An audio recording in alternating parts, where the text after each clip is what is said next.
আগামী নির্বাচন আমরা তাড়াহুড়ো করতে চাই না।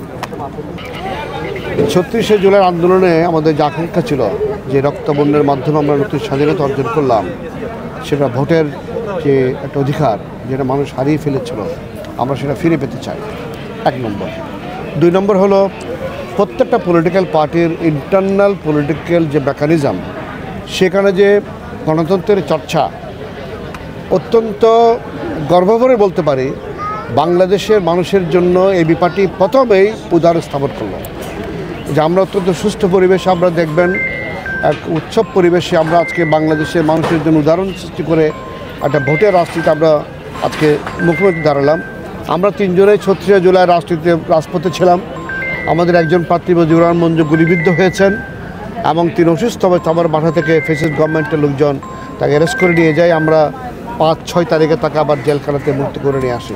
এগুলো ইতিহাসের অংশ হয়ে গেল।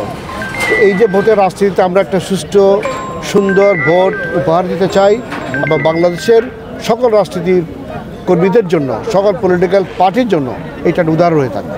এইটা আমাদের একটা দাবি থাকবে, যাতে করে তার ইন্টারনাল পলিটিক্যাল মেকানিজমে এই উদাহরণটা কাজে লাগায়। আমাদের প্রথম হলো, আমাদের রাজনীতির মূল প্রতিপাদ্য বিষয় হলো সাম্য, মানবিক মর্যাদা এবং সামাজিক সুবিচার। এটা প্রান্তিক লেভেলের মানুষের জন্য যে অধিকার প্রতিষ্ঠার সংগ্রাম, আমরা গত কয়েক বছর ধরে সেই সংগ্রামের জন্য রাজপথে ছিলাম।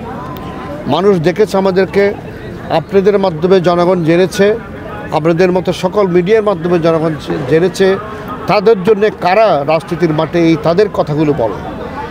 আজকে এই বিপাটি এই পর্যায়ে দাঁড়ানোর প্রথম কারণটা হলো তারা বুঝতে পেরেছে তাদের মনের যে আকাঙ্ক্ষা, তাদের যে মনের দুঃখ কষ্ট, তাদের যে চাওয়া পাওয়া, এই কথাগুলো কোনো না কোনোভাবে এই বিপাটির সকল নেতৃত্বের মুখে উচ্চারিত হচ্ছে, যার কারণে আজকে এই উচ্ছ্বাস, আজকে মানুষের ঢল এই বিপাটির পিছনে লেগেছে।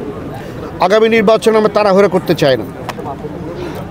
যে সংগ্রামের মধ্য দিয়ে আমরা নতুন বাংলাদেশ পেলাম, আর ডক্টর ইউনূস একজন বিশ্ববিখ্যাত মানুষ, তিনি দেশের নেতৃত্বে আছেন, তার চেয়ে এই মুহূর্তে বেশি যোগ্যবান মানুষ বাংলাদেশে খুব বেশি আছে বলে আমরা মনে করছি না। আছে, অনেক শ্রদ্ধ ব্যক্তিত্ব আছে, কিন্তু উনি পৃথিবীতে বিখ্যাত একজন ব্যক্তিদের মধ্যে উনি একজন।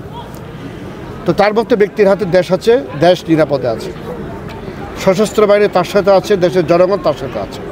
আমরা ঐক্যবদ্ধ প্রচেষ্টার মাধ্যমে তাড়াহুড়ো না করে যে সব সংস্কার কর্মকাণ্ডের জন্য আমরা যুদ্ধ করেছি, আমাদের ছাত্র জনতারা প্রাণ দিয়েছে, এই সংস্কার কার্যগুলোর মৌলিকগুলো সম্পন্ন না হওয়া পর্যন্ত আমরা নির্বাচন চাই না।